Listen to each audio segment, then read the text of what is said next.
a esta edición de ECC Podcast, el podcast de emergencias y cuidado crítico. Mi nombre es Gustavo Flores. Saludos y bienvenidos a este nuevo episodio del ECC Podcast. Mi nombre es Gustavo Flores y en esta ocasión me acompañan dos personas que uno lo conozco previamente, José Daniel Justi, y al otro lo voy a conocer hoy con más detalle, José Luis Piñeros Álvarez, de Chile y de Colombia. Y voy a dejar en breve que se presenten. Em, pero antes de que se presenten, voy a contarles algo que ustedes no saben. ¿Cómo fue que este episodio surgió?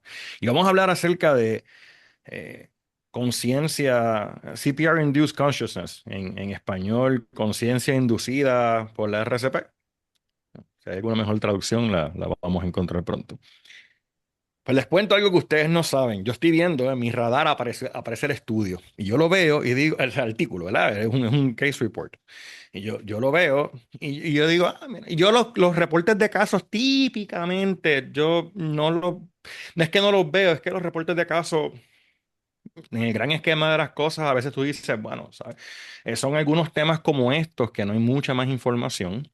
Y uno, ¿verdad? Es importante ver esos reportes de casos. O toxicología, donde tú no vas a tener un estudio de intoxicar 10 niños, ¿verdad? A propósito, y esos otros no, para ver qué pasa. Así que reportes de casos es la única forma. Y hace poco yo estaba en otro episodio hablando de un reporte de caso de Riboa en Ucrania. O sea, son casos como esos que tú dices, bueno, esta es la mejor data que tenemos en este momento. Y veo este reporte de caso de un paciente que recupera conocimiento, conciencia durante la RCP y me llamó la atención y lo comparto. Y pensé en si hablar de eso en el podcast y dije, y lo estuve viendo, me gustó, lo compartí en mis redes o está puesto para salir en algún momento en el ciclo, en la rotación y sigo con mi vida. Y después, creo que a los 2 o 3 días, Gerardo Gastelum de México pone un mensaje, felicitaciones, a José Daniel Justi y su colega con la publicación. Y yo veo el artículo y digo, espérate, pero esto no fue el mismo artículo. Cuando yo miro el artículo, pero sí es que estos son los autores del artículo. Así que lo primero es que el tema, la- quizás el reconocimiento es que la razón original de querer hablar del tema no es de que yo conozco a José Daniel Justi, es que el tema me gustó. Eso es lo primero. O sea, esa es la razón importante. Y lo segundo fue, espérate, no, rápido le escribí, vamos a grabar algo porque definitivamente era un tema que me llamó la atención en el momento en que salió. Yo dije, yo ni había visto los autores del artículo y cuando Gastelum lo publica, digo, excelente, excelente, excelente, excelente. Así que mis felicitaciones. Primero que nada, José Daniel Justi, bienvenido. Cuéntanos un poco acerca de ti y luego José Luis. Bien, bueno, gracias, doctor, por la invitación a su podcast, un podcast muy, muy conocido. Escucho varios de los capítulos hace mucho tiempo y lo felicito por estos espacios educativos que todos los amantes de la atención prehospitalaria en Latinoamérica necesitan porque crean clínica y eso es muy importante para mejorar todo el tiempo. Mi nombre es José Daniel Justi para todos los oyentes en el podcast. Yo soy de Cali, Colombia. Soy paramédico. Emigré a Santiago de Chile hace ya casi 16 años. Estoy acá en Chile. Pertenezco a los servicios prehospitalarios de emergencia del gobierno de Chile, el SAMU, de la región metropolitana. Para Chile el número de emergencia es el 131, ¿sí? Y hace ya pues radicado en los servicios prehospitalarios acá y al igual que el doctor Gustavo, tengo un centro de entrenamiento para educación continuada, Omega Capacitaciones, donde brindamos entrenamiento y bueno, un amante de la atención prehospitalaria para todos los oyentes. No sé, José. Bueno, gracias, José. Pues mi nombre es José Luis Piñeros, también de Cali, Colombia. Estudié con José Daniel atención prehospitalaria hace ya bastantes años. Estamos ya más de 20 años de habernos graduado. Eh, y posteriormente he trabajado en el sistema público de ambulancias de la ciudad de Cali. Estudié fisioterapia, he hecho otras especializaciones y mis posgrados y maestría han sido por el área de fisiología. Entonces ahora me desempeño como docente de fisiología, en medicina, enfermería y carreras afines, así como también en la carrera tecnológica de atención prehospitalaria en la Universidad del Valle, en la cual doy fisiología, trauma y emergencias y reanimación, tanto para atención prehospitalaria como para medicina. En este momento rotamos también con médicos, estudiantes de medicina y estudiantes de atención prehospitalaria en el Hospital Universitario del Valle. Es un hospital nivel 3 que atiende gran parte de la población del suroccidente colombiano. Y pues ese ha sido como el recorrido a través de este tiempo. Excelente, excelente. Pues vamos al artículo. Cuéntenme un poco acerca de este artículo. El artículo en cuestión fue publicado en la revista, en el International Journal of Emergency Medicine, noviembre 5 del 2025, y en inglés, Cardiopulmonary Resuscitation Induced Consciousness in an Elderly Patient, a Case Report in the Pre-Hospital Setting. Eh, Conciencia inducida por la RCP en un paciente geriátrico, un reporte de caso en un escenario prehospitalario. Por José Daniel Justi Bradas, Nelson Esteban Portugués Jaramillo y José Luis Piñeros Álvarez. Hay que enfatizar esa parte. Cuéntenos un poquito acerca de este, o sea, en resumidas cuentas, qué es lo que ocurrió con este paciente. Eh, yo quiero partir por contarle algo muy interesante porque a usted le llamó la atención el título o la conciencia inducida. Como tal, seguro por eso guardo el reporte, hoy estamos acá. Pues hace algunos años, sí, yo permanezco en constante comunicación con José Luis y nos contamos y hacemos clínica a distancia. Y hace algunos años comencé a tener casos, ¿sí?, de conciencia inducida en pacientes. Y es obvio que cuando un profesional de la salud en atención prehospitalaria ve un caso, presencia un caso, es todo desconcertante, ¿no? Es algo que dice, ¿qué pasó aquí? Se cuestiona, se hace preguntas, lo hicimos bien, lo hicimos mal, ¿qué pasó aquí? Y realmente este caso es el tercer caso en mi vida profesional de conciencia presenciada, que estuve manejando estos casos. Y los casos anteriores me llevaron a cometer algunos errores en atención prehospitalaria y a hacer cosas muy extrañas, como un médico y que el paciente mordiera la hoja del laringoscopio, ¿sí? Eh, Cosas como intentar colocar una cánula orofaringia y el paciente cerrar la boca y sentir que me mordía un dedo, ¿sí? Y estas cosas fueron muy, muy extrañas y comenzamos a leer con José Luis y a mandarle casos y todo, y romper la barrera del conocimiento, porque cada vez que quería hablar de esto con mi equipo en Chile o con otros profesionales era como, ¿de qué estás hablando? Es como un tema que lo tienes que hablar con gente que entienda muy bien de reanimación avanzada, porque si no, no te entiende. Es como, ¿de qué está hablando? ¿Sí? Es un tema que tal vez es muy desconocido y eso llevó a que empezáramos a investigar, investigar hasta llegar a este caso, ¿sí? Que es el del reporte, que tuvimos la oportunidad pues de documentarlo muy bien, de sacar todos los datos para convertirlo en una publicación, en un reporte de caso. José Luis tiene mucha más experiencia en todo este campo de las publicaciones científicas. Él ya lleva un bagaje más amplio y él empezó a guiar todo el proceso de cómo recolectar los datos, cómo organizar, cómo se hace este tipo de publicaciones.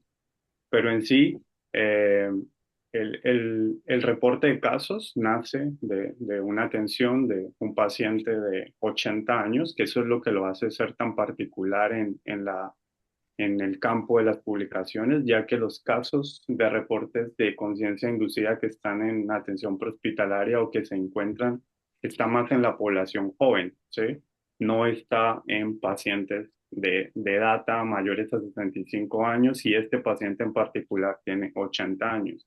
Entonces, se da toda una mezcla de que en los últimos años los servicios prehospitalarios en Chile se han fortalecido a tal punto en entrenamiento y equipamiento que esto es algo que se está viviendo acá. Ejemplo, desde que está la ley de desfibriladores externos automáticos, encontramos desfibriladores por toda la ciudad y especialmente en Santiago, que es la metrópoli.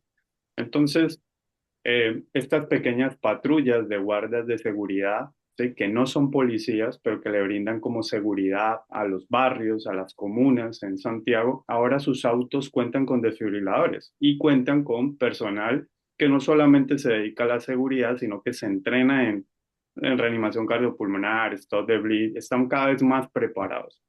Entonces eso hizo que en el colapso súbito de este paciente de 80 años, pues tuviese una cadena de sobrevida perfecta, ¿sí? Casi envidiable porque fue muy presenciada por el público, inicio de reanimación cardiopulmonar por legos, activación rápida del sistema médico de emergencia, la llegada de un carro de primera respuesta con un desfibrilador, ¿sí?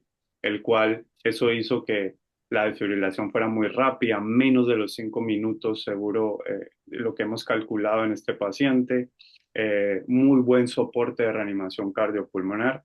Y ahí viene la parte de la cadena de sobrevida con el ALS o la parte avanzada que se narra en el caso y es la llegada del soporte cardiovascular avanzado con un equipo de emergencia que que tiene todo lo necesario para brindar soporte avanzado al paciente y toma este caso y empieza todo el proceso de la reanimación, como se narra en el proceso. Estamos frente a un caso de ritmos desfibrilables, ¿sí? Una fibrilación ventricular en estos pacientes y eso hizo que se diera adecuadamente el tratamiento, pero durante el tratamiento se vivieron muchas cosas que son las que nos lleva hoy a estar aquí, ¿sí? Y fue que se presenció la conciencia inducida por el paciente y digamos que ella ya estaba más preparada para ese momento. Eso hizo que de una u otra manera supiera lo que estaba pasando, pero muchas cosas me hacen cuestionar, ¿verdad? El personal Lego que estaba ayudando en la reanimación no sabía lo que pasaba, parte del personal avanzado no sabía lo que pasaba y hasta, hasta personas que se acercaban al lugar, ¿verdad? Tuvimos ahí una experiencia que se acercaba una médico, ¿sí? Que estaba de transeúnte donde al ver muera el paciente era como, oye, le parece una locura que lo sigamos comprimiendo, por favor no lo compriman, el paciente está vivo. Y hacerle entender a una doctora que nunca ha visto una conciencia inducida, pues muy médico, ¿cierto? Estudiado, es difícil. Entonces, aquí se vivió todo un caos en el particular, pero el resto del proceso se logró vivir bien. Y otra de las cosas particulares es que, ejemplo, aquí ya en Santiago hay muchos Lucas, ¿sí? Ya vemos Lucas por toda la ciudad, las compañías de bomberos tienen Lucas y se están colocando Lucas cada vez más rápido en los pacientes. Y también veíamos, y eso seguro José va a hablar ahora, en la parte de las investigaciones, es que se ve mucha conciencia inducida con Lucas, ¿bien? Y sí se están reportando más casos, ¿verdad? Que no logramos de mis compañeros, de otros sistemas que están viviendo conciencia inducida por Lucas, ¿bien? Pero como no saben qué hacer, apagan el Lucas o ahí vemos esta interrupción de las maniobras de reanimación, ¿sí? Fíjate, has dicho varias cosas que me han llamado la atención y sé que vamos a hablar de ellas más adelante, especialmente de lo que mencionaste al principio de que fue desconcertante en algunos aspectos, que hicimos bien, que hicimos mal, por qué, y eso se ata. O sea, según ibas hablando, estaba pensando en la madurez del sistema, ¿verdad?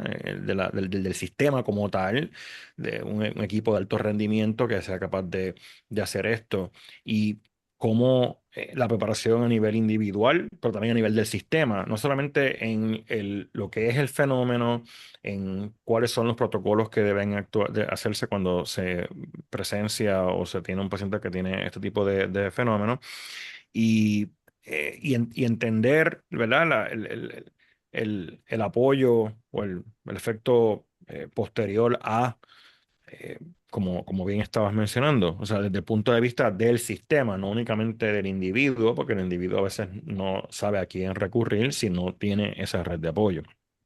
Hace muchos años atrás, uno de mis instructores me llama, él trabaja en un intensivo cardiovascular y me llama y me cuenta un paso, me dice, me estaba dando CPR un paciente y me abrió los ojos, o sea, y me está diciendo, entonces en el caso de él, él estaba diciendo que no quería que lo resucitaran. Ya, Eh, y él me llamó contándome, me dice, me acaba de pasar la cosa más aberrante, que de repente se acaba de despertar durante la reanimación. Y es que esto no es algo, ya es más común, pero tú trajiste algo. Eh, si no es por foros como estos o literatura que se está publicando, hay gente que si no está pendiente a eso, es la primera vez que lo está escuchando y dicen, no, esto lleva un tiempo. Lo que pasa es que no hay una referencia de qué hacer porque no hay estudio. O sea, esto sabemos que puede ocurrir. Y mencionaste el hecho de que, pues, los Lucas yo, cuando hablamos de la incidencia en el sistema, también lo estaba vinculando. De momento, la impresión que o quizás el punto que me vino a la mente fue asociarlo también con el éxito general de este tipo de pacientes. No tanto la incidencia de inconsciencia inducida por la reanimación, sino en la medida en que un sistema empieza a tener mejores tasas de resultado de sobrevivencia. Entonces, fenómenos como este se pueden ver más frecuentes no únicamente por el hecho de que se dieron buenas compresiones, sino todo lo que entró, porque si no hay cerebro, no importa que estés dando buenas compresiones, no vas a lograr nada. Y yo hace poco, bueno, el debate del Lucas en este momento es un debate bien interesante porque sabemos que las guías recientes no lo apoyan con tanta vehemencia. Y no es que no tenga su lugar, y tú mencionaste claramente el hecho de que los sistemas están implementándolo cada vez más eficientemente, pero como yo dije en uno de los episodios recientes que hablé sobre eso, tienes que mirarlo dentro de tu sistema, cómo te está funcionando. Si tu sistema puede mejorar en otras facetas, esas tienen que optimizarse y eventualmente integramos todas estas tecnologías, especialmente como puente a otras intervenciones como trombectomía, cateterismo y angioplastías, etcétera. Eh, o sea, el hecho, pero volviendo. O sea, la idea que mencionaste me trae a la mente el hecho de que el Lucas, en un cerebro que estaba bien perfundido con RCP por testigos y quizás múltiples descargas y algo de recuperación de pulso entre medio, tienes un paciente que está fértil para poder tener un retorno de circulación espontánea, el poder lograr esa perfusión de una forma sostenida y eficiente al punto en que puedas tener un estado mental alterado hasta cierto punto. Que tanto alterado si me estás diciendo no en medio de la reanimación? Eso está bastante consciente el paciente en ese momento. Así que eh, definitivamente esto no se ve en todos los sistemas por muchas razones, ¿verdad? Por muchas razones que significa que hay que seguir entrenando, hay que seguir practicando, hay que seguir optimizando. Am, Háblame, José Luis, un poquito más del el- el trasfondo de esto. Bueno, yo creo que para terminarlo de empalmar, nosotros en realidad el sistema de nosotros es muy diferente quizás al sistema que tiene José Daniel en Chile o el que puedas estar experimentando el doc Gustavo donde esté trabajando. Eh, y efectivamente es el sistema como tal sí va a impactar mucho y ya lo sabemos, está documentado en los resultados de retorno a la circulación espontánea, de mejoría en supervivencia, de supervivencia al alta incluso. Y en Colombia estamos con una deuda importantísima, incluso en los reportes del Big Data, para saber cómo estamos de tiempos, cómo estamos de reanimación, cómo estamos de datos de supervivencia porque no los tenemos, o sea, no se están documentando. Tenemos una documentación muy segmentada en algunas unidades de cuidado intensivo, pero no desde la atención prehospitalaria, no desde las salas de urgencia. Pero sí, en lo personal, he venido trabajando desde hace bastante tiempo en querer resaltar la importancia de la investigación, ¿sí? En atención prehospitalaria. Y entonces yo he sido en todo el tiempo, José Daniel, investiguemos, José Daniel, escribamos, José Daniel, hagámosle, hemos venido trabajando en scoping reviews, hemos trabajado en revisiones sistemáticas, torniquetes, ecografía en atención prehospitalaria, e incluso ya estamos trabajando en algunos experimentos más aleatorizados sobre reanimación cardiopulmonar y calidad de ella. Cuando José, en medio de esas conversaciones, me dice, mira, me pasó esto, un paciente me abrió los ojos y yo, ¿cómo? Eso, pues, no lo he leído, y pues, pucha, nos pusimos a buscar, yo siempre tengo un caso y me siento en una base de datos a buscar información. Entonces le dije, listo, mira, lo que te pasó fue esto se llama así, está documentado hace rato que ha venido sucediendo, cada vez hay más personas que han venido documentando, pero llama la atención que en Sudamérica no, y en Latinoamérica no lo documentamos, o sea, quizás o no está pasando, o se nos está pasando y no lo hemos podido ver. Y ahí está el viejo adagio de que el ojo no ve lo que la mente no sabe. Quizás muchos casos se nos han presentado y no habíamos caído en cuenta. Entonces le dije, José, reportemos ese caso. Me dijo, no tengo datos. Le dije, listo, investiguemos acerca, hagamos una revisión. Y empezamos la revisión acerca de la recopilación de información, empezamos a hacer una revisión sistemática. Cuando me llama y me dice, acabé de atender otro y te tengo todos los datos, o sea, el monitor desfibrilador, tengo todos los datos secuenciales que ahora José te contará bien. Y le dije, listo, estamos listos para reportar el caso. Sí, y seamos los primeros en reportarlo en medio de una gran cantidad de personas que ya han venido trabajando en esto, pero que quizás no se ha reportado. Entonces, empezamos en eso, escribimos junto con otro compañero que es Nelson, que no está el día de hoy. Comenzamos a escribir, nos reunimos, recopilamos información, nos alimentamos sobre fisiología, fisiopatología, entender que de pronto eso también lo podemos explicar hoy para los oyentes del podcast, qué pasa fisiológicamente probablemente, y reportemos el caso, porque bien lo decías hace rato, estudios aleatorizados sobre esto no van a haber probablemente mucho tiempo, ¿sí? Y no va a haber un estudio donde podamos determinar a grandes rasgos qué hacer, porque son eventos fortuitos que han venido presentándose, quizás por la oportunidad de los sistemas, quizás porque han coincidido con el uso de Lucas, quizás porque los pacientes han sido jóvenes o la etiología ha sido una etiología cardíaca. Y pienso que abre una puerta, este reporte de caso abre una puerta para que otras personas se animen a reportar y quizás esos series de reporte pues ya nos lleven a investigaciones un poco más grandes.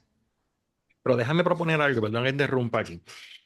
Yo tiendo a ser bien optimista, pero tomando una perspectiva pesimista de la habilidad de las ejecutorias, y si la razón por la cual no se está, definitivamente hay que mejorar más la habilidad de reportar la data que se publica, pero si no se está viendo en la vida real tan frecuentemente? Porque podemos hablar del paciente añoso, que es más difícil de tener un retorno, pero y en los casos donde sí es posible, donde dice, este paciente, los elementos del sistema estaban presentes para que se pudiera dar una capnografía bien alta durante la RCP, aunque no tengas una conciencia inducida, pero tienes unos marcadores de una perfusión excelentemente buena. Yo siempre digo, si tú tienes una saturación periférica dando las compresiones, ¿sabes?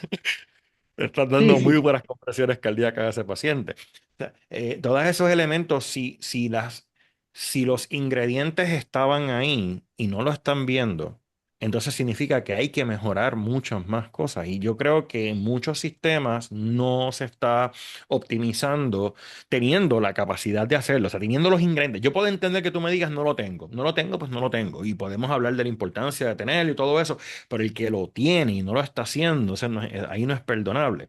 Y quiero traer a colación, antes de que sigas compartiendo lo que me estás diciendo, es que comenzaste diciendo de que, de que no había mucha, no hay mucha data o que no había, pero sí, pero tienes algo, tienes una historia que acabas de publicar y donde no hay nada, es importante que empiece a surgir esos artículos porque ese es el inicio de la historia. Tienes una historia que Exacto. contar, ya está ahí, ya tienes una historia que contar que está publicada.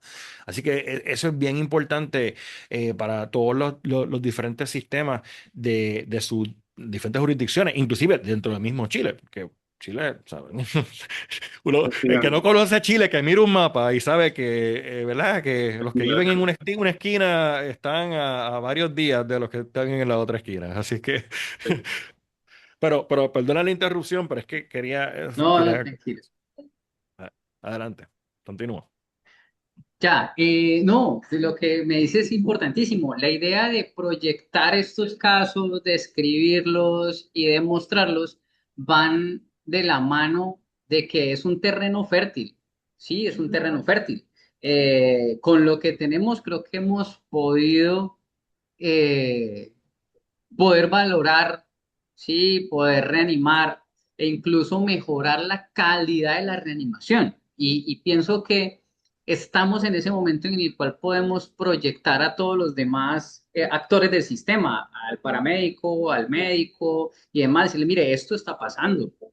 Y está pasando porque hemos mejorado la calidad de la reanimación. O sea, soy un convencido de que estos casos han ido apareciendo cada vez más en el tiempo gracias a que tienen mejor oportunidad el paciente, que tenemos mejores compresiones. Incluso lo decías ahora, si yo tengo una medición hemodinámica más optimizada y me está diciendo tengo capnografía elevada, o sea, estoy manejando buena perfusión, estoy reanimando bien.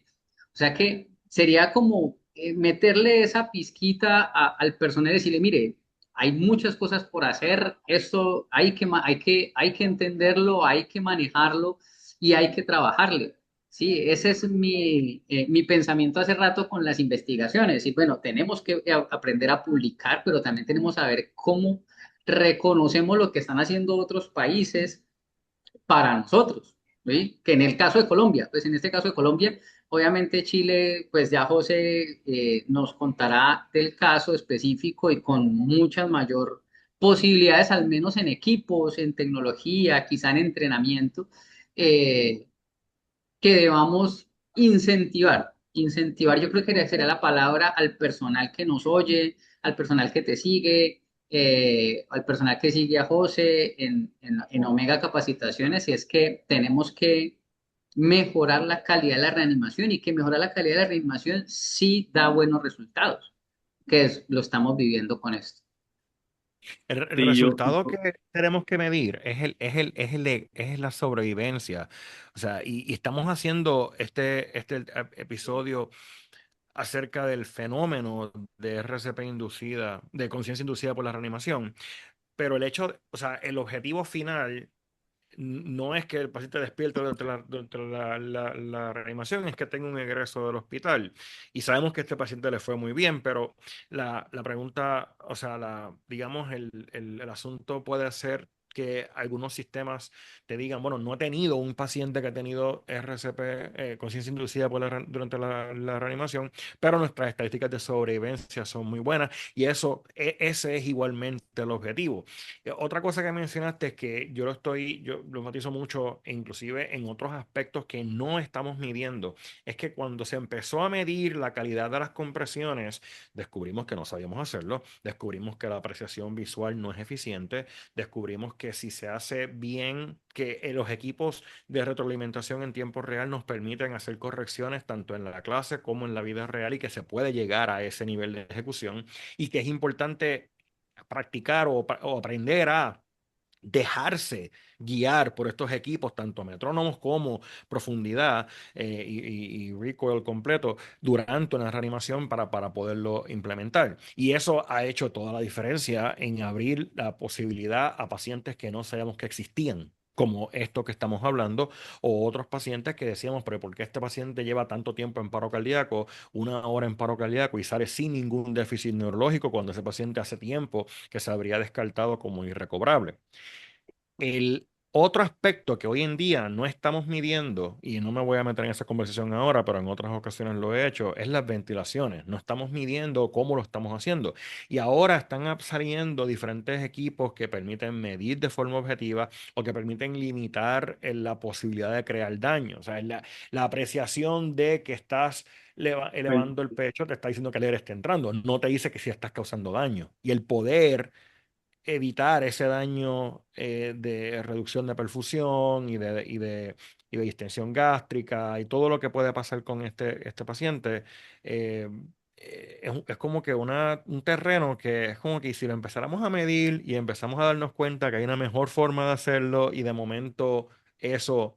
Porque si tú vienes a ver, tú tienes lugares que no dan ventilaciones y tienen buenas tasas de sobrevivencia, que no lo ventilan por los primeros 8 minutos y después lo intuban y tienen buenas tasas de sobrevivencia, que le hacen compresiones y ventilaciones asincrónicas o que lo hacen 32 y tienen, o sea, no es si lo ventilas o no lo ventilas, es cómo lo estás haciendo. Quizás volviendo al punto principal trayendo lo que tú estás mencionando, es la importancia de medirlo, de tener data objetiva que ayuda no solamente a entender un fenómeno nuevo, sino a entender dónde estamos parados. Ibas a mencionar algo, José Daniel. Sí, mira, varias cosas. Una tiene que ver con el tema de conciencia inducida para todos los oyentes. Yo también creía que el tema parece nuevo, ¿no? Pero estamos hablando de más de 40 años desde los primeros reportes, por allá en 1962, los primeros reportes de conciencia inducida o que se evidenció, que alguien lo reportó realmente como un dato científico. Y desde que siempre he trabajado con José en todo esto, ¿cierto? Eh, Nos sentamos a debatir cualquier tema, ¿cierto? Y José es uno de los que más me enseña sobre el hecho de, pero ¿qué dice la evidencia? Y ahí es donde me he metido más en los últimos años en entender que la evidencia no se puede convertir en el tema de moda. La evidencia es lo que es. Entonces, cuando alguien eh, quiere sentarse, como lo estamos haciendo nosotros tres en este espacio educativo de conciencia inducida, no lo estamos haciendo con lo que pensamos o lo que a mí me gusta o lo que me parece. Estamos haciéndolo basado en lo que está publicado en la evidencia. Y mencionaron cosas como eso, que seguro Latinoamérica en general, todo, ¿cierto? Tiene distintos sistemas prehospitalarios con distintos recursos, distintos entrenamientos de personal en todos sus sistemas. De seguro han visto muchas conciencias inducidas. No lo saben, ¿cierto? Porque no es un tema que tratamos y ahí es donde quiero llegar. Y es que solamente ahora vimos que en las guías de la ILCOR mencionaron algo sobre la conciencia inducida, ¿verdad? Entonces, como que todavía no está la evidencia. Bueno, ahí ya contribuimos con un caso. Y es lo que pasa con esta pirámide de la evidencia, ¿no? Si la evidencia que hay son reportes de casos, pues seguirá siendo la evidencia por los próximos años, ¿bien? Pero es la única manera de empezar a cambiar la realidad y tal vez quién sabe, de aquí a 2 o 3 actualizaciones más de la ILCOR y las recomendaciones mundiales, veremos que ya viene a ser un tema. Pero ejemplo, a mí me preocupa en lo que yo veo del día a día y en lo que seguro los tres estamos, en centros educativos o educación a los universitarios en tecnología en atención prehospitalaria es que eh, nosotros no tomamos esto como parte de la educación de los programas de entrenamiento continuado, ¿cierto? Nosotros no tocamos estos temas porque los programas están enlatados, amoldados, no nos da para hacer algo tan experto, pero mira que tú puedes entrenar a un muchacho muy bien. Ganó una credencial de BLS, ganó una credencial de ACLS, pero sale con sus credenciales, pero su primer paciente fue una conciencia inducida. Y lo que va a decir es, el profesor no me enseñó esto. Él no me dijo, esto no estaba en el curso. Es más, yo no lo vi en el libro, ¿qué fue lo que pasó aquí? Entonces, en algún momento también a mí, desde el ámbito educativo, creo que esta es una partida, un reto de en qué momento también vamos a incluir estas cosas, ¿cierto?, en los modelos educativos. En algún momento la guía de reanimación nos va a decir, oye, esto hay que meterlo en el modelo educativo, así como, no sé, metieron la administración de naloxona por opiáceos, ¿verdad? Porque es un paciente especial en la reanimación y se vivió una data muy alta de pacientes, entonces ahí está ya metido. Pero entonces, ¿en qué momento también esto se va a convertir en un ambiente educativo? Porque ¿a dónde voy a llegar? Y es el tratamiento que sí está documentado en países del primer mundo, ¿verdad? Más de 23 guías prehospitalarias, dice la evidencia que hay de conciencia inducida en el mundo. Chile no tiene una, quiero que sepas. Chile no hay una guía de conciencia inducida, no sabemos qué hacer. Aún no está protocolizada técnicamente por un director médico.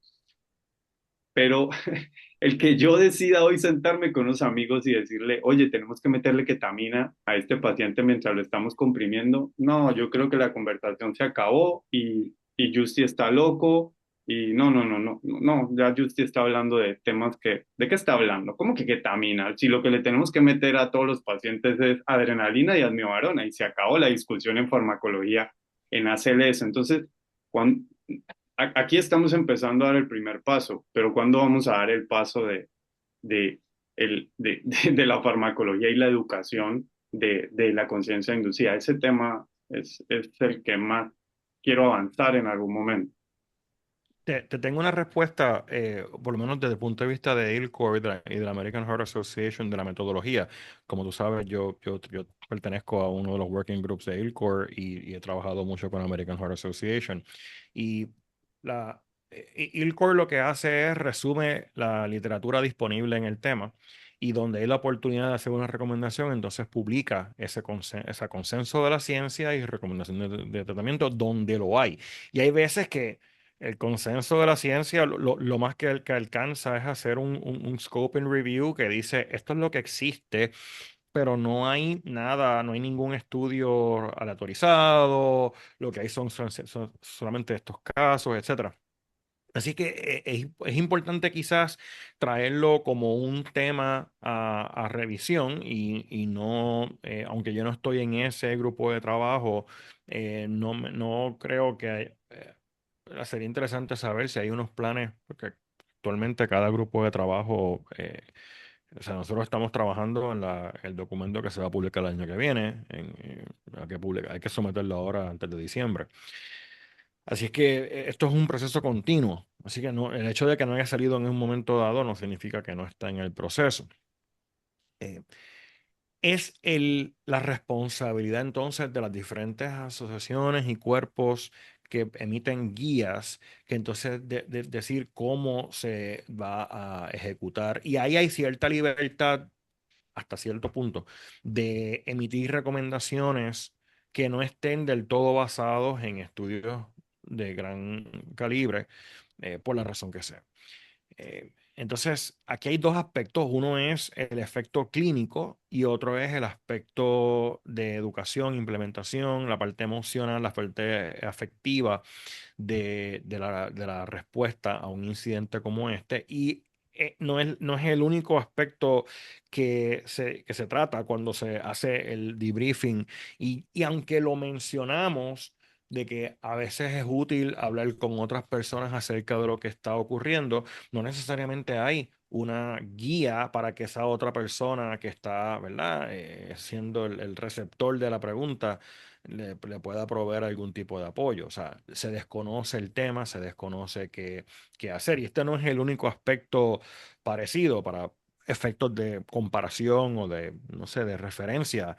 Gente que tiene muerte súbita sobreviven un episodio de muerte súbita, son egresados del hospital, van a su trabajo y le dicen, oye, supimos que tuviste un ataque cardíaco, pero ya estás mejor. Bueno, no, yo no fue un ataque cardíaco. El corazón paró, pero mi corazón está bien. O sea, no puedes trabajar, no puedes hacer actividad física. No, yo puedo hacerle todo. O sea, conocí a un policía en un estado en Estados Unidos que le dio muerte súbita y como que, pues no puedes trabajar ya. Sí, yo puedo trabajar ya. Entonces, no, como que no había una red de apoyo de qué hago ahora, o sea, que quién me orienta, qué puedo hacer, qué no puedo hacer. Sencillamente le dieron de alta y bueno, te veo dentro de un par de meses con unos chequeos de rutina. Así que este aspecto de el aspecto emocional del respondedor y todo lo que pasaron ustedes, que quiero que me cuentes de esa experiencia, es bien importante desde el punto de vista de implementación, EIT, Education and Implementation Teamwork, eh, que no necesariamente tiene que haber un documento de patient outcome para decir que se puede recomendar, como que puede haber algún tipo de guideline. Y pudiera ser un tema interesante, quizás publicar algún tipo de de paper hablando de el awareness, o sea, cómo algún tipo de intervención de retroalimentación puede ayudar tanto a los líderes de un sistema como los proveedores a navegar este tipo de estrés postraumático, ya sea por conciencia inducida por la reanimación o por el hecho de que está reanimando un niño o por el hecho de que fue un caso dramático por la razón que sea. Así que ese tipo hay una posibilidad que si alguien está interesado en crear algún tipo de documento, paper que sirva ante la ausencia de más nada, decir, ok, mira, aquí hay una referencia que se puede utilizar a la hora de entonces evaluar qué hay publicado y decir, sí, hay algo publicado acerca de esto y usar ese en el país del ciego, el tuerto, el rey. No hay mucho, pero si hay algo, bueno, pues aquí tenemos algo, vamos a utilizar esto como punto de referencia, como punto de partida. Eh, Así que debemos Sí, escuchar más de esto. esa parte de, de la parte de la contención emocional o cómo se comportan las personas que están alrededor de la presencia de una conciencia inducida es un tema bien interesante porque primero quiero hablar de la familia.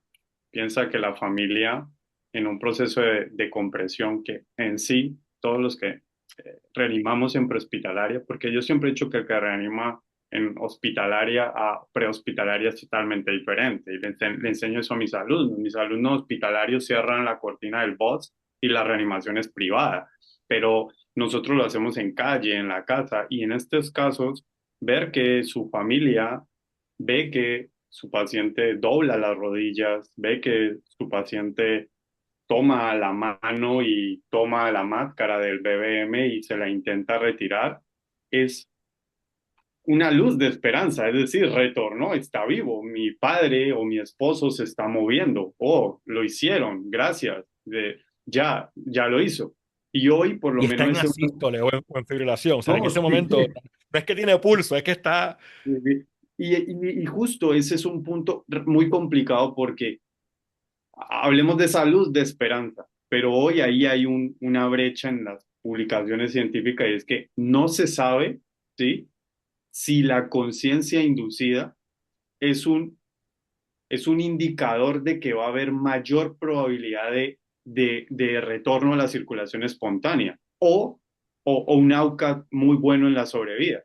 Entonces, hoy no se sabe eso. Solo presentó conciencia inducida. Entonces, hasta ahí va las publicaciones. Entonces, ese efecto de, ok, pero espérate, movió las rodillas, se intentó retirar los parches, lo escuché gritar, ¿sí? Abrió los ojos, mandó la máscara, se la retiró, y ahora le tienes que dar la noticia que detuviste las maniobras de reanimación, porque llevamos más de 20-25 minutos de reanimación, cardiografía inferior a 10, y darle la noticia que falleció en escena, pero es decir, el choque emocional, siento que ahora presenciado con conciencia inducida es muy complicado. Y lo digo por tantos años de reanimar personas en casa, ¿sí? Donde cuando tú tienes a una persona que la está reanimando y esa persona no se mueve, ¿ok? Hablemos de tu padre, tu madre, alguien muy cercano y está el círculo ahí en la sala, en el living de tu casa, y lo estás retroalimentando y les estás contando qué está pasando y qué es lo que va a pasar en los próximos minutos, estás haciendo todo el feedback con ellos, tiene una manera de asimilarse, pero ahora agrégale el hecho de, oh, regresó. Ah, no, se murió. Es decir, ese choque emocional, yo pienso que ahora los equipos, ¿qué preguntas le van a responder a la familia sobre el por qué movió los pies, el por qué hizo eso? Creo que los equipos aún no estamos preparados para enfrentar eso, ¿sí?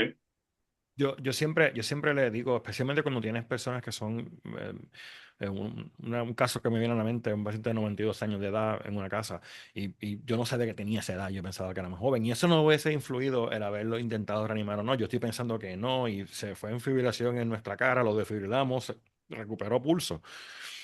Luego de la primera descarga, 2 minutos, tenía pulso ya. Y yo lo que le digo a la hija es, aquí no hay nada garantizado. Tú sabes, como que no, ella no entendió y bueno, murió una semana más tarde el paciente por el daño que tenía previo a nuestra llegada. Pero bueno, el punto es que sí, la esperanza, sí, todo esto es un roller coaster emocional, ¿verdad? Tanto para la familia, los testigos y el equipo que está reanimando el paciente. Eh, Cuéntanos entonces un poco más en detalle el caso. ¿Te despachan? ¿Llegas a la escena? Cuéntanos Sí, más detalles, qué fue lo que pasó. cuando el equipo de ALS o el equipo avanzado llega a escena, ¿sí? Pues primero se cuenta con todos los elementos, ¿verdad? Desde poder sacar la data de un desfibrilador Sol Serie S y que puede tener la retroalimentación, porque tiene parches de retroalimentación y esto tiene la capacidad de tener la data en el equipo, ¿sí? Seguimos el proceso de reanimación y esto hizo que los mismos parches que ya tenía el DEA simplemente los acoplamos al monitor y hacemos un enlace BLS a TLS y eso disminuye tiempos en los equipos. Eh, pero durante el proceso de estas continuas descargas, porque en total después de la primera descarga del desfibrilador, en total fueron tres más en este proceso, se tuvieron esos periodos de lo que en la literatura hemos investigado con José, que se conoce como conciencia inducida interferente o conciencia inducida no interferente y es como la manera que se dividen. Nosotros tuvimos conciencia inducida interferente, que es cuando el paciente por sus movimientos bloquea o impide parte del proceso de reanimación. En este caso, el paciente tomó la máscara, ¿verdad? Se intentó retirar el BBM y en el primer movimiento de ese paciente hizo que el equipo, oye, alto, alto, ¿qué pasa? ¿Sí? Como, uff, y el paciente cae de nuevo, baja rodillas, baja brazos, miras monitor, está fibrilando, te hace que tu ciclo de 2 minutos en un equipo que es experimentado se vaya, se fue, como decimos, lo perdimos porque paras antes de donde tienes que hacer las pausas reales y tú, y yo siempre digo, esa es la reanimación real, ¿no? Tú en la simulación entrenas para que eso es lo que hagan tus alumnos, pero cuando vas a la reanimación real, eh, comete estos errores. ¿Por qué paramos antes del proceso de los 2 minutos de evaluación? Todo porque queríamos ver qué es lo que pasa. Y entonces vas y miras y efectivamente siguen fibrilación, das órdenes de que continúen las compresiones, que no paren, mandas una descarga y la descarga ya la vas a mandar a destiempo en el proceso, ¿sí? Y, y así nos la pasamos hasta decidir dentro del proceso colocaron un dispositivo supraglótico, una máscara laringea tradicional, y por obvias razones, con todo este proceso de interferencia, no entra la máscara, ¿sí? Hay resistencia en la máscara, y es algo a lo que yo ya estaba acostumbrado en los otros eventos. Te había comentado que en los otros eventos había visto morder la hoja en el espacio de, oye, voy a entubar, sigue las compresiones, no interrumpas, y en pleno proceso muerde la hoja y el médico me dice, oye, espera, paciente me está mordiendo la hoja, para. Voltea a mirar el monitor y está fibrilando. Entonces es como, ¿qué pasa aquí? Queda todo el mundo desconcertado, no sabe si retomar las compresiones o no, ya no entubemos, ¿qué hacemos? Y también lo había vivido con la cánula orofaringia, ¿sí? Yo le cuento a mis alumnos y a los oyentes, no, siempre lo tomo como una anécdota y no me da pena decirlo. Es decir, cuando uno se considera con mucha experiencia, uno no hace novatadas, pero después de 25 años de atención prehospitalaria, que un paciente me muerda un dedo por meter una cánula orofaringia, no, me sentía el novato del año y sucedió ahí, en un momento en el que siguieron las compresiones, no pudieron colocar una máscara laringia, intentas meter rápido una cánula orofaringea, un dispositivo simple, y el paciente cierra la boca y te muerde y quedé más desconcertado. Ahí fue todo este proceso de investigación. Pero retornando a este paciente, se aplicó todo el proceso, se logró, como tenemos retorno a la circulación espontánea, en Chile los retornos a la circulación espontánea son los únicos procedimientos que trasladamos. Acá realmente, basado en nuestros protocolos, nosotros solo trasladamos retorno a la circulación espontánea en vía pública, trasladamos paciente por parada cardíaca traumática, ¿sí? Dependiendo si tenemos los centros de referencia muy cerca, ¿sí? Están muy cerca. Y hoy, con más equipos de ECMO en el país, ¿sí? Acá hay mucho ECMO en las clínicas, aún no el prehospitalario, pero sí las clínicas. Eso hace que... Aún no, eso es sorprendente. Aún no. No, sí, sí, Como que hace aún no. poco. El año que viene, quizás hoy no, pero el año que viene quizás. Ya, hace unas semanas entrevistamos a una enfermera en el capítulo sobre el ECMO, ¿sí? Ella es enfermera hemodinamista, y sobre la pelea de quién va a ser el primero que ponga la aguja en la calle en Chile, esa persona se va a consagrar. Y ahí están en la pelea de que quieren ya llevar esa aguja a la calle. Pero en ECMO en Chile tienen mucha data, es muy bueno, entonces hace que podamos tomar esos pacientes en fibrilación ventricular refractaria y podamos, por medio de la línea de emergencia, activar el equipo de ECMO más cercano en la clínica, llegar con el paciente, todo el equipo de ECMO está, le pone un Lucas, lo sube y ya nosotros desde el prehospital pues perdemos la línea del paciente. Entonces este paciente en particular pues se subió a la ambulancia, todo, y ya estamos en la ambulancia cuando nos hace otra fibrilación ventricular. Entonces ahí otra vez lo desfibrilamos y ya después de esa el paciente retornó de inmediato, se mantuvo y se entregó a la instancia hospitalaria más cercana, que era como a 4 minutos de la escena, ¿sí? Ese es en sí el caso. Súper interesante. Y obviamente lo que estás mencionando de, de la integración, ¿verdad? A una unidad de mayor capacidad con la habilidad real de manejar el paciente. ¿Ustedes tenían un Lucas en su ambulancia disponible? Ok, no, acá las ambulancias del SAMU no tienen Lucas. Algunas Oh, regiones del país, porque lo dijiste, el SAMU es muy grande, han ido adquiriendo ya equipos de compresión mecánica, ¿sí? Pero realmente y curiosamente más los equipos de bombero, muy parecido a lo que aprendimos y vimos de algunos sistemas prehospitalarios americanos, que los bomberos básicos de muchas entidades, no sé, en New Orleans o ellos tenían el Lucas para que cuando llegara el equipo avanzado ya el paciente tuviese un Lucas y estuviesen comprimiendo el equipo básico. Me pareció una estrategia muy interesante versus de pensar que era el avanzado el que llegaba a poner el Lucas. Entonces, acá los equipos de bomberos están adquiriendo Lucas, Corpus y diferentes tipos de equipos y se los están colocando a los pacientes. Cuando llega el ACLS, el paciente ya está con un Lucas. Entonces, Por eso es un dije que sistema, estuviera bien perfundido, como lo sea, como lo quieran hacer. Después que esté bien perfundido, tenemos un sí, paciente. sí, Ese es el así es, punto. claro que Pero ese habría sido un caso. Lo interesante sería cómo hubiese cambiado. Porque un paciente que está teniendo este episodio de recurrencia, quizás lo hubiesen colocado el Lucas en modo stand-by y haberlo prendido en ese momento. La razón por la cual estoy pensando es la conexión entre lo que estamos viendo y la tecnología que tenemos. Mencionaste el sol, tienes un Serie X, me dijiste. Serie X. El, y tienen el see-through, pueden ver lo que estaba pasando durante la reanimación. Pero así es, pero ahí yo quiero tocar un tema de arenas movedizas y me hago responsable y es lo siguiente. ¿De qué te sirve comprar un Rolls Royce si crees que andas en, no sé, en un Chevrolet o no sé qué comparación hacer? ¿Bien? Entonces el problema, estamos hablando del entrenamiento de los equipos. Yo soy un amante de los equipos. A mí me gusta saber hasta de qué está hecha la batería, si celdas de litio, no sé, ese soy yo.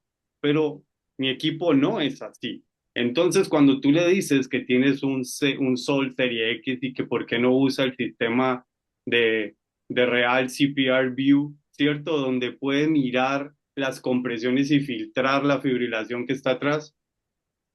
¿De qué me estás hablando? Entonces, ahí estamos hablando de el entrenamiento de todo tu personal, porque todos creeríamos que todo tu personal está entrenado, pero no es así.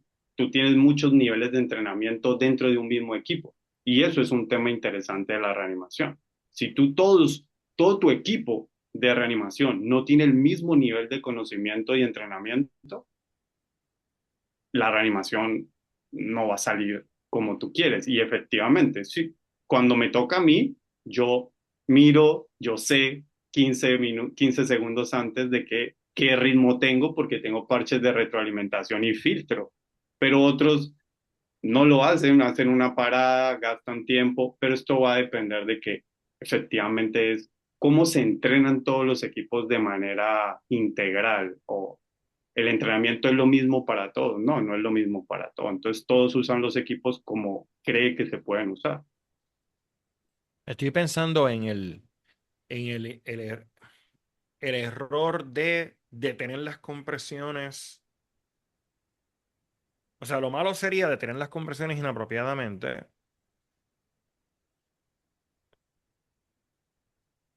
Y lo otro sería el reconocer de forma oportuna que el paciente sigue en paro cardíaco. O sea, que está dando las compresiones, está viendo que está en paro cardíaco y la decisión sería no detener las compresiones para mantener esa perfusión. O sea, minimizando así las interrupciones. O sea, el mensaje no necesariamente sería usar la tecnología para parar las compresiones, que sería el error que estamos acostumbrados a vivir. O sea, que quizás un punto de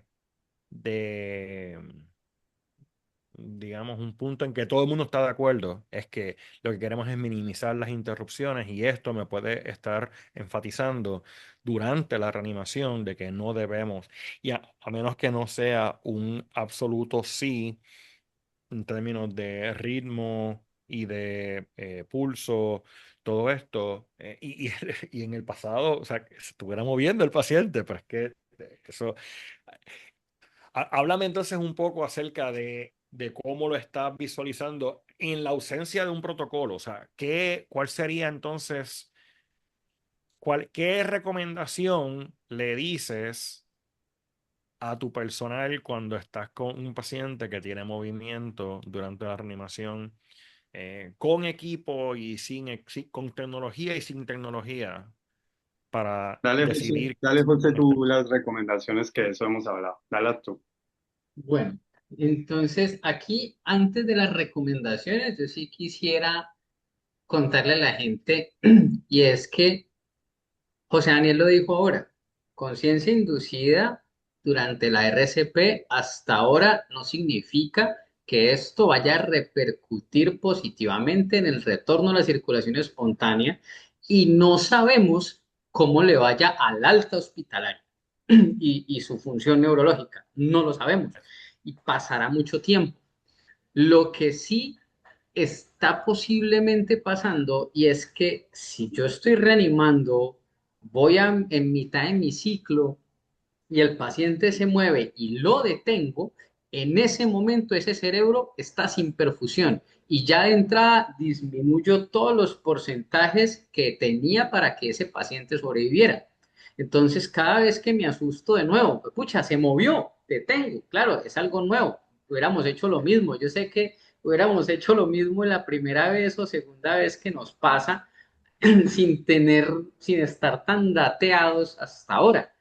Nos va a pasar y tendríamos que hasta ahora es decirle a las personas o al personal, hey, es muy probable que su paciente vaya a moverse durante la reanimación.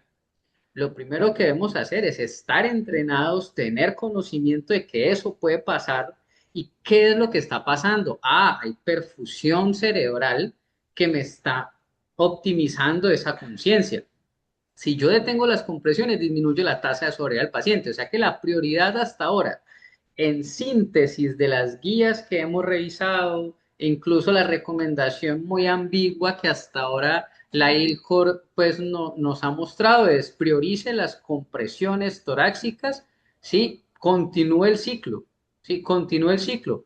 Ah, ahora de pronto José o el doctor hablarán de, hay quizás hasta ahora sugerencias, porque no tenemos una data grande, sugerencias para el manejo. Ah, el paciente sentirá dolor, el paciente está consciente y esto va a tener una repercusión importante sobre la percepción psíquica pucha, yo vi que estaban encima mío haciéndome compresiones y eso va a generar un trauma importante. Entonces, hay medicamentos, sí, pseudoanalgesia, vamos a aplicar ketamina y demás, pero la recomendación importante ahora es informarse.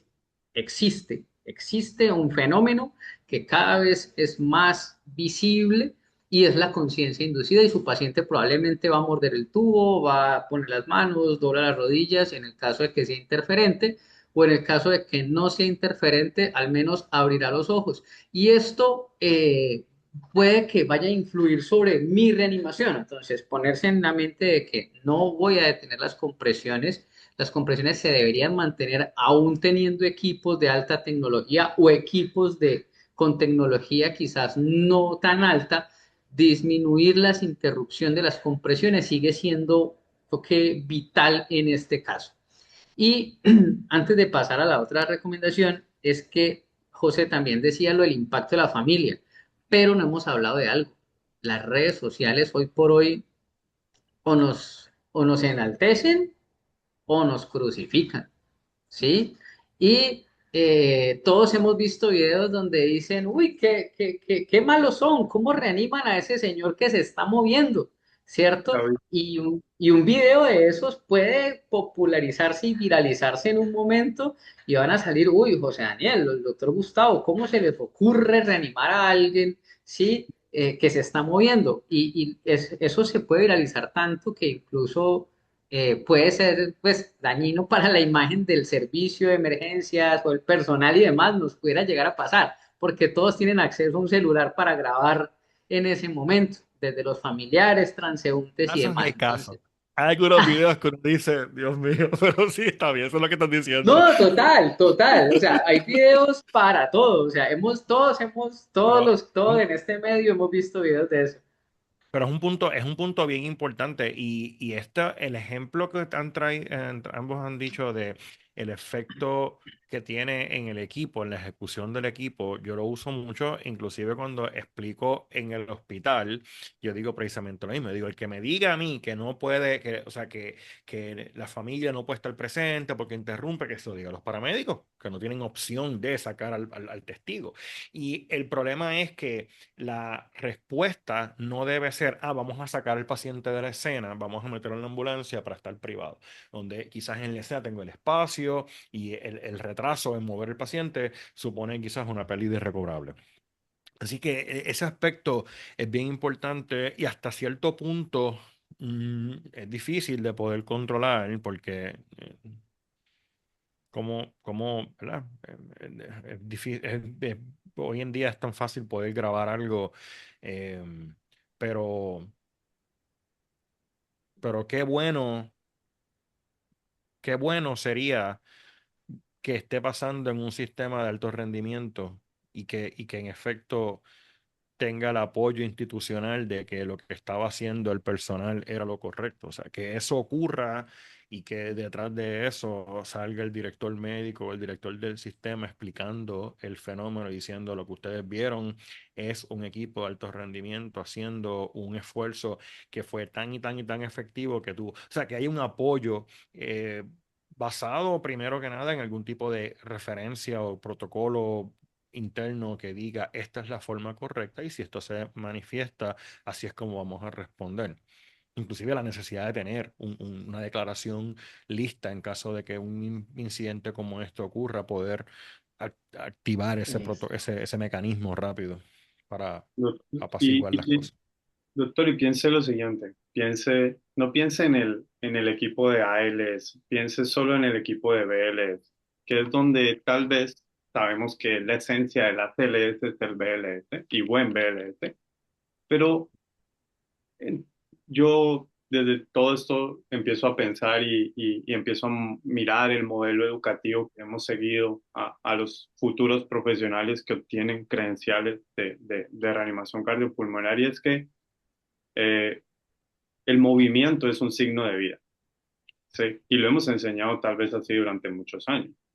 Entonces, el que un equipo experimentado no esté en la escena, que es lo que va a pasar en la mayoría de los casos, tal vez en todos los casos, ¿sí? Y vas a tener equipos de primera respuesta, el profesor, el conserje, el jardinero, el preparador deportivo, ¿sí? Y ellos van a ser BLS de primer respondiente, van a colocar un DEA como se lo enseñaste, van a seguir las indicaciones del DEA, van a empezar a comprimir el DEA, ¿sí? Pero ¿cuántas interrupciones por movimientos del paciente podrían ellos evidenciar y parar la reanimación, ¿sí? Antes de la llegada de la respuesta del equipo de ACLS que ya comprendería lo que sucede, y eso va a llevar a un carrusel de perfusión cerebral y de interrupciones de mala calidad del RCP en muchos pacientes. Y es algo que tal vez, como lo dijo José Luis, se evidencian en varios de estos videos de las redes donde hay uno muy conocido de hace muchos años de una reanimación al lado de una piscina, ¿sí? Y está reanimando el salvavidas. Yo creo que ese salvavidas ha sido el malo de las redes sociales durante años, ¿sí? Ha sido el hazme reír de su equipo, pero él lo hacía bien. Y él, eso que estaba pasando con ese paciente es conciencia inducida. Y se veía cómo se paraban los esfuerzos y, claro, como José dice, los comentarios son relacionados de qué está haciendo, no sabe reanimar, cómo va a reanimar un paciente que está vivo, que se está moviendo. Entonces, ahí también apunta al modelo educativo del BLS, no solo al modelo educativo del ACLS, donde estamos hablando de la conciencia inducida, sino de cómo en algún momento los primeros respondedores o el BLS va a enfrentar el no detener compresiones por tener signos de vida, es decir, signos de conciencia inducida que se refleja en movimiento. Si ese video está en bueno, más solo lo he visto, no me suena de memoria, no lo estoy visualizando, pero si es público, vamos a ponerlo en notas del episodio para que Bien. para que puedan ver un ejemplo de esto en la vida real, ¿verdad? Eh, hay, hay un, hay un aspecto, antes de entrar en el aspecto de la ketamina y la sedación de estos pacientes, hace unos años atrás, muchos años atrás, de hecho yo no sé si ella sigue viva o no, yo tuve la oportunidad de ayudar en la implementación de un centro de adiestramiento en otro lugar, en el Caribe. Y esta enfermera que trabaja con ellos en el laboratorio de reperfusión coronaria tuvo un paro cardíaco antes de trabajar con ella. Ella luego de su recuperación se fue a trabajar con los que la salvaron. Y yo le di clase a ella y ella no, ella sabía su historia porque me la contaron. Todos los que estaban en la clase le habían dado RCP a ella. Ella no habla del caso, ella no cuenta su historia. Pero todos los compañeros de ella le dieron RCP y ella sabía quiénes estaban con ella la historia. eh, Cuando ella estaba en el ascensor, el elevador hacia el laboratorio, le estaban dando RCP, ella sabía quiénes estaban, ella se recuerda de quiénes estaban con ella en ese ascensor. Y yo le digo al cardiólogo intervencional, pero digo, pero quizás tenía una taquicardia ventricular con una perfusión bien baja y quizás pues tenía, ¿verdad? Algo de conciencia. Eh, Estamos hablando, esto es quizás 2004, 2005. Eh, no, ¿verdad? No, 2010. Algo de conciencia durante me dice, no, estaba en asístole. Ella fibriló cuando, y esto, la historia, o sea, ella llega con doble pecho, deciden, el cardiólogo lo llaman y él dice, a mí nunca me llaman para un paro cardíaco, o sea, y él llega y cuando ve a la paciente, él o sea, la conoce, sabe quién es la enfermera y le dicen, alguien dice un comentario, bueno, pues si hubiese algo para poderla subir a sala, y él le dice, y él dice, bueno, ¿por qué no? Y decidieron meter la sala durante el intento de reanimación. Y él me dice, ella fibriló cuando la reperfundimos. La reperfundimos fue que tuvo el primer episodio de fibrilación, ahí la desfibrilamos y salió. Pero ella recuerda la RCP que le estaban dando. Así que hasta cierto punto, yo no sé si eso está atado al hecho de que ella no cuenta su historia, si hay un estrés postraumático, lo que sea que haya pasado, ¿verdad? La recolección del evento. Muchos pacientes, muchos sobrevivientes te dicen, yo me levanté 5 días más tarde en un intensivo y no tengo ninguna memoria de lo que pasó, ¿verdad? Me contaron lo que pasó, nunca supe que tuve tanta suerte. Ese es como que el consenso de todos los testigos que yo he podido conocer, lo que te cuentan. Y de hecho, uno de ellos, el presidente de la Asociación Americana del Corazón, no sé si tú sabes esta historia, en el 2017, octubre del 2017, él dio el opening session, el keynote del opening del Scientific Session de la American Heart Association, y al día siguiente se fue en paro cardíaco en el suite del hotel, en la convención de la American Heart Association. El Espero ahí presidente un de la ventilador. American Heart, cardiólogo intervencional de Texas, la esposa le dice, yo no sé, algo está pasando porque él no duerme por la tarde, estaba roncando. Y cuando lo llama, él no se despierta y le empiezan a dar RCP, el EMT del hotel le trae el desfibrilador, le dan una descarga.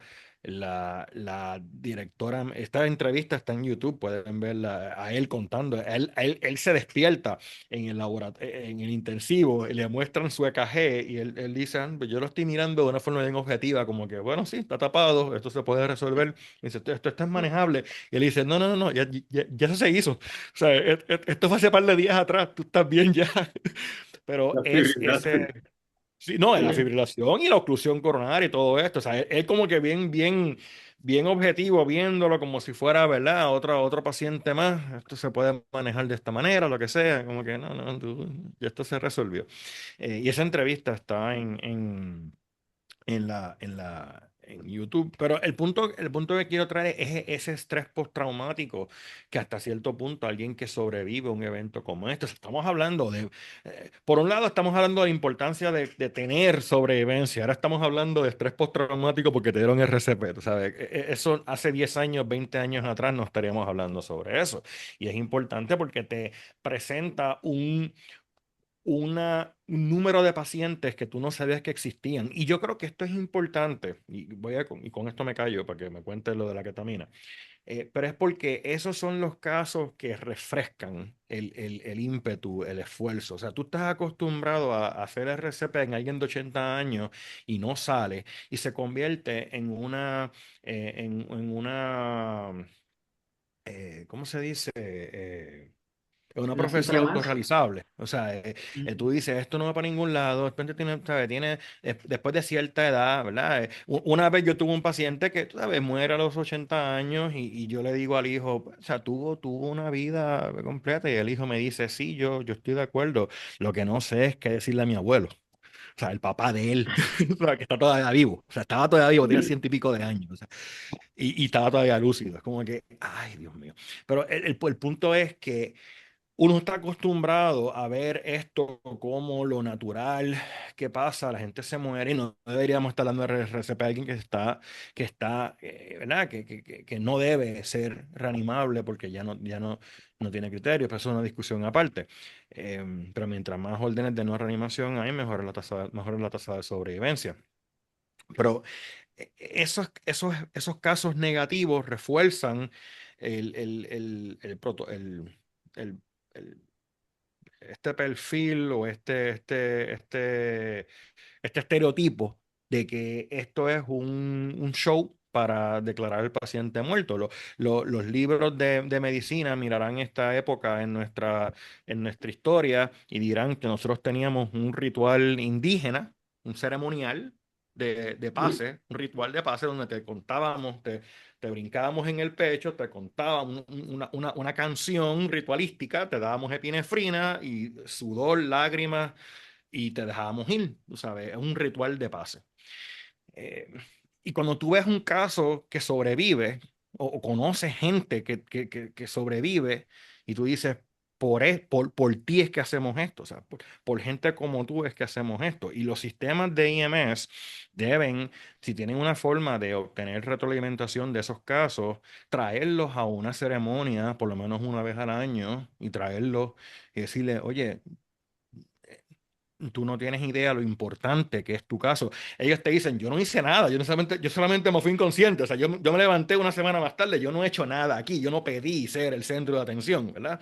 Así que para algunas personas esto es un impacto emocional posterior al evento como tal. Pero el que los testigos del sistema, que fueron el despachador, la primera respuesta, BLS, los proveedores avanzados, el hospital, vean que esto funcionó y que ese individuo salió, te recarga las baterías para cada vez que tengas un paciente como esto. Y eso alimenta el mantra que tienen algunos sistemas de que todo paciente sale. Tú te vas a Seattle, todo paciente en fibrilación sale. Tú decías ahorita, se despertó, pero después lo paramos porque no tenía un CO2 por encima de 10. Y yo pensé, pero ¿por qué? ¿Por qué ese paciente no? O sea, y no te estoy diciendo que no pueda pasar, pero el sistema debe tener la habilidad, gracias a la data de que los equipos proveen, de ver la ejecutoria del personal y decir, ¿qué pasó aquí? Porque esto no debió haber pasado. Y decir, no fue por culpa de nosotros. No fue que dejamos caer la bola, no hicimos lo que teníamos que hacer de forma apropiada. Si no salió, no salió, pero debió haber salido. ¿Por qué no lo pudimos sacar? Porque todo apuntaba a que sí podía salir. El hecho de que no tengan conciencia inducida por la reanimación no significa que no es salvable, pero ciertamente es muy alentador durante el esfuerzo. Háblame de la ketamina. José, Bien, bueno, mira, dentro de las investigaciones que hicimos con José Luis y con Esteban sobre los sistemas hospitalarios del primer mundo que sí han logrado protocolizar esto, ¿sí? Sí han establecido, encontramos que hay 23 protocolos internacionales en sistemas en todo el mundo donde establecen la conciencia inducida y qué hacer, ¿verdad? Pero no hay una unificación del medicamento, ¿bien? El más usado es la ketamina, donde normalmente lo que hacen es administración de ketamina, 0,5 miligramos a 1 miligramo, y pueden colocar hasta 50 miligramos o 100 miligramos en bolo, ¿sí? Como medicamento de primera respuesta ante los movimientos que vemos en el paciente, y esto está basado más en el interferente, para que el paciente no se retire el parche, no te retire la ventilación, ¿verdad? Porque hay casos tanto de los reportes que hay donde el paciente empuja el tórax del del compresor, entonces retira, impide la compresión. Entonces, es los casos donde hay mayor interferencia. Entonces, para que eso no ocurra, piensan en la ketamina. Otros sistemas han documentado midazolam y fentanilo también como una alternativa, ¿sí? Y esos tres medicamentos se han convertido como en el pilar, pero siendo la ketamina el porcentaje más alto de estos protocolos o sistemas. Ahora, ¿cómo lo veo yo? ¿Sí? Y desde mi punto de vista, ¿vale? Quiero pensar en Latinoamérica y quiero pensar que en todos estos años que tenemos esta oportunidad de conocerte a ti en Puerto Rico, conocer a este paramédico en tal lugar y nos hemos unido a través de la tecnología, de las plataformas, ya podemos dialogar con muchos sistemas, pero no todos los servicios hospitalarios tienen ketamina en la calle, ¿sí? Y con eso trabajé con José Luis en un sistema de 20 años atrás, en un sistema privado donde las intubaciones las hacíamos con 5 miligramos de midazolam y ya, eso era para todo el mundo, eso era lo único que tenía. Bloqueadores neuromusculares, eso ni existía, ¿sí? Estamos hablando de esos tiempos, de donde experimentábamos, esa era la prehospitalaria de esos años, no es la de hoy, pero en eso, digamos, Chile lo tiene toda la farmacología, dime el medicamento, ahí está todo. Entonces, yo sí puedo decir abiertamente, sí, sí podríamos colocar ketamina, pero tal vez para toda Latinoamérica, no todos van a tener la posibilidad de tener todo el pool de medicamentos. Y tal vez el más económico y el más usado van a terminar usando midazolam.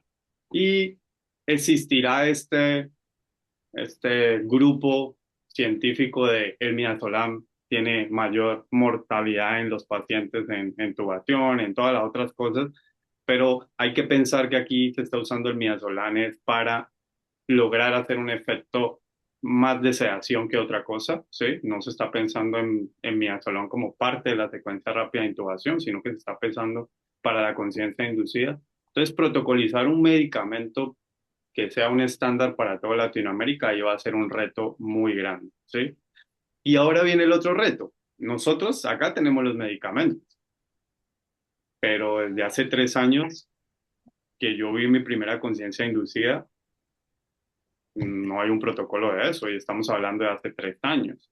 Entonces, si hace 3 años me he sentado en la mesa a intentar hablar esto con equipos sobre, oye, ¿qué les parece si la próxima conciencia inducida hay que intentar esto?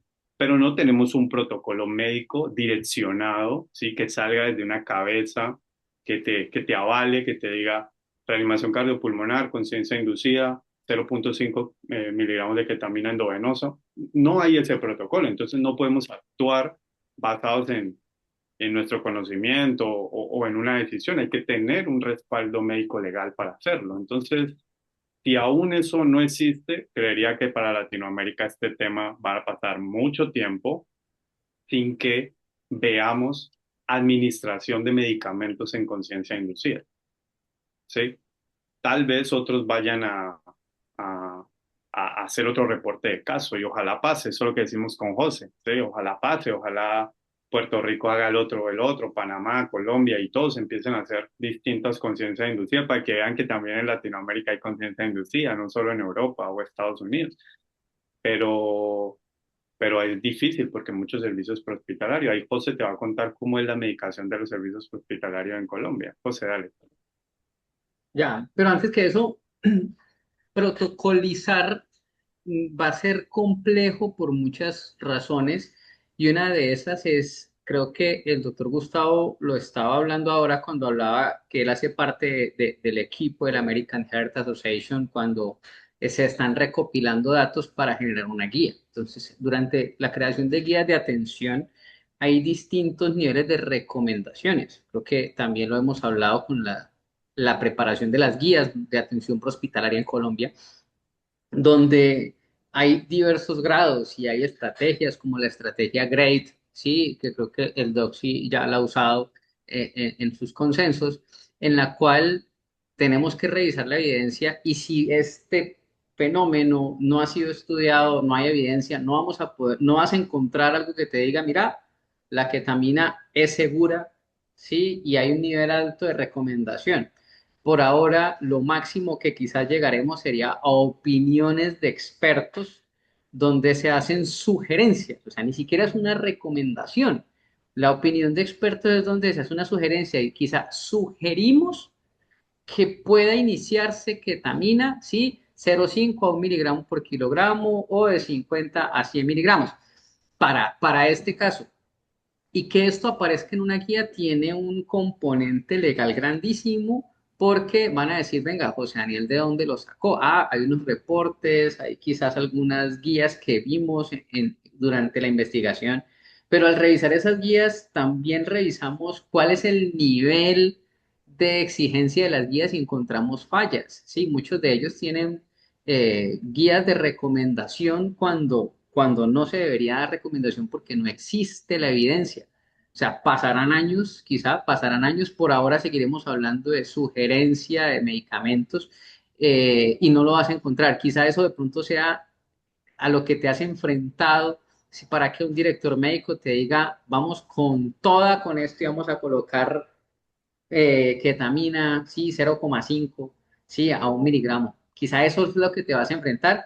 Créeme porque en Colombia nos pasa lo mismo. Nosotros tenemos una restricción grande gracias a sistemas legales o sistemas de control en cuanto a la administración de medicamentos. En este caso, las ambulancias, por ejemplo, que pueden llegar a administrar medicamentos, son ambulancias medicalizadas y que están tripuladas por un médico. Entonces, estas ambulancias tripuladas por un médico, sí podemos quizás tener allí un elemento, es decir, ellos ya hoy tienen ketamina dentro de su hangar, sí, o sea que contamos con el medicamento en las ambulancias medicalizadas, mas no lo contamos con medicamentos en las ambulancias básicas, donde hay ausencia de medicamentos.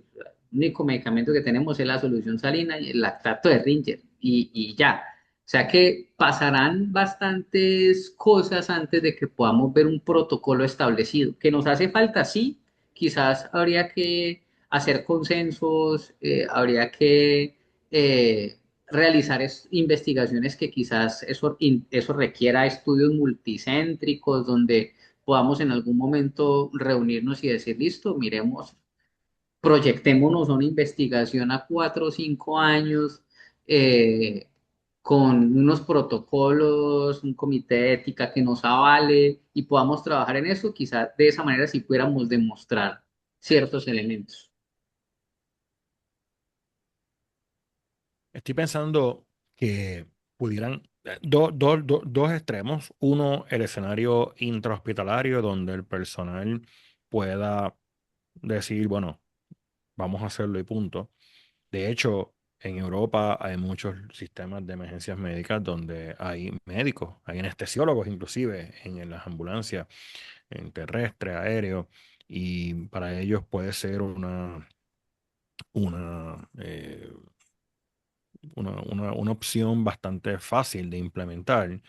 Eh, Pienso que la opción de introducir una, un punto como contacta a la dirección médica, contacta el control médico antes de decidir hacerlo, pudiera ser. Yo creo que en este tipo de pacientes, el paciente no se beneficia de que el personal esté en un teléfono hablando con alguien, se beneficia de que el personal esté trabajando con el paciente. Así que cosas como esa deben estar protocolizadas y de alguna forma listas para la implementación sin tener que estar retrasando.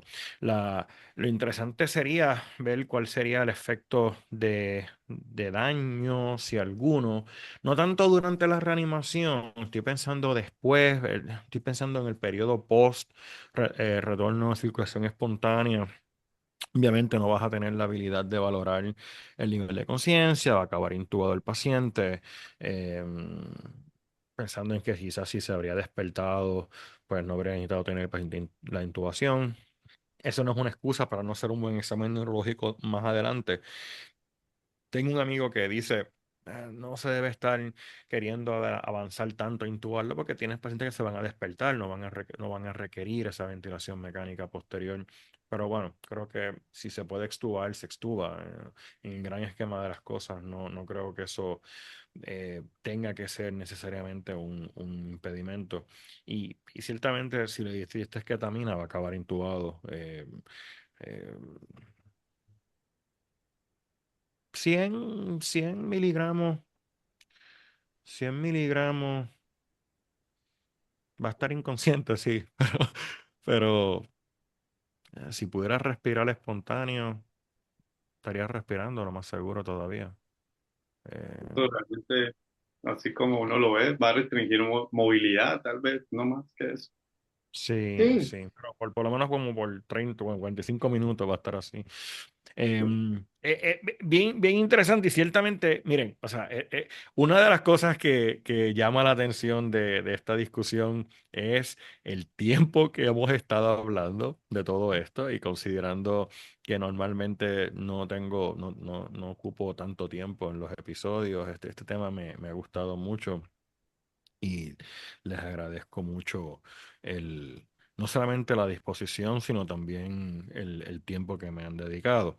Eh, Creo que muchos de los aspectos que habíamos mencionado ya los hemos cubierto y no es el final de este tema porque deben haber más casos, pero deben haber más discusiones. Y quizás en un futuro tengamos la posibilidad de hablar de algún tipo de estudio que hable de el efecto que pueda tener estos medicamentos, esta protocolización en el resultado final de estos pacientes. Y como menciona, desde el punto de vista de grade, si el estudio no está vinculado al el egreso del paciente, primero que nada, un efecto clínico y el egreso del paciente se degrada porque es indirecto. No es una data que podemos atribuir directamente al tipo de problema a la mano. Pero digamos que es un reto interesante en el que nos encontramos. Eh, Algo más que no hayamos mencionado de este tema que ustedes entiendan que es importante.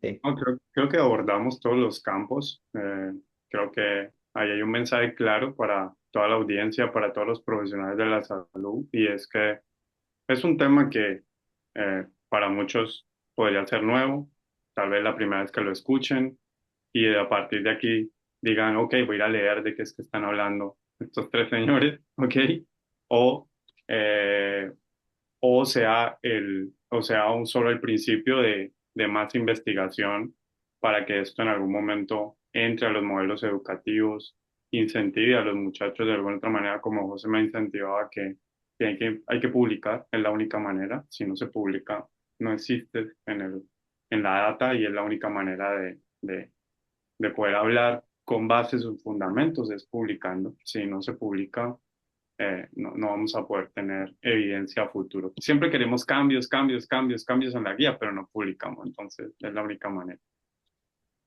Y la socialización de esa literatura por medios como este, actualmente nosotros tenemos ahora una comunidad de práctica que estamos lanzando que por el nombre que le hemos puesto es el ECC Network, pero después te comparto el enlace.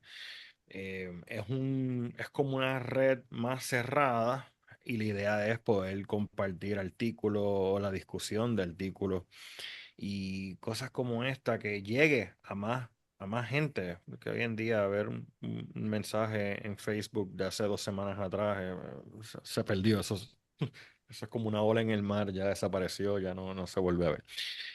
De alguna forma poder tener acceso a ciertos temas y poderlos mantener vivos por más tiempo es importante. Así que para los que nos escuchan, los invito a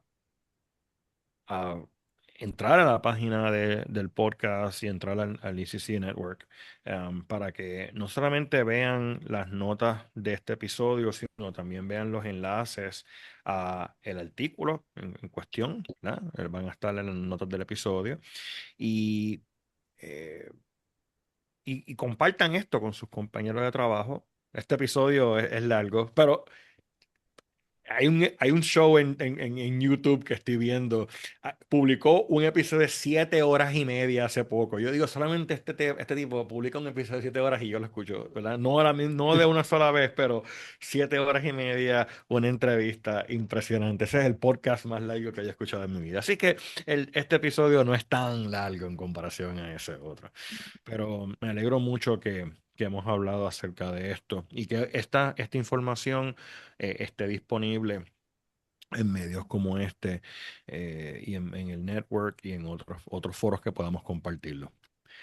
De mi parte, José Daniel, José Luis, muchísimas gracias primero que nada, por el haber publicado, ¿verdad?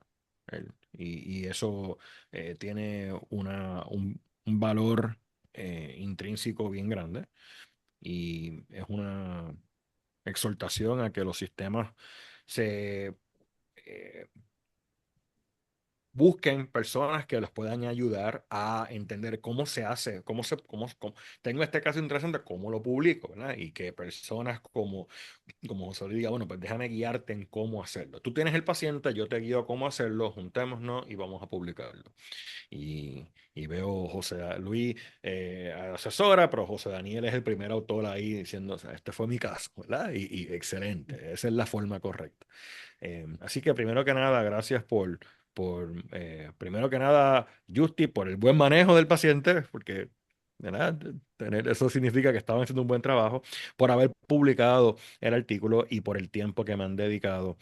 Ha sido un placer y bueno, José Daniel, tengo que en algún momento, yo voy a Chile con cierta frecuencia en los últimos años. Hace poco estuve con Osvaldo en Update Medic y estuvimos haciendo algunas cosas allí y lo más seguro en algún momento hago otra cosa con Claudio. De alguna forma yo caigo en Chile, así es que tenemos que encontrarnos en una próxima Claro que sí. ocasión. Y José Luis, también a Colombia, a Cali nunca he ido, a Bogotá he estado, tengo muy buenos Bienvenido, amigos allá así que tengo que ir por allá y seguro nos vamos a encontrar, seguro. y encantaría que sigamos la conversación de diferentes temas. Como ustedes decían, nos juntamos, lo discutimos, pero nos juntamos aquí y lo discutimos, lo grabamos y lo publicamos y de esa forma más gente se Total. entera de lo que estamos hablando y puede ser algo informal inclusive. La gente se va a beneficiar igual de la conversación. Vale, Bueno, muchas gracias. Perfecto. muchísimas gracias y nos Muchísimas vemos gracias, Doc. entonces en la siguiente ocasión. Dale.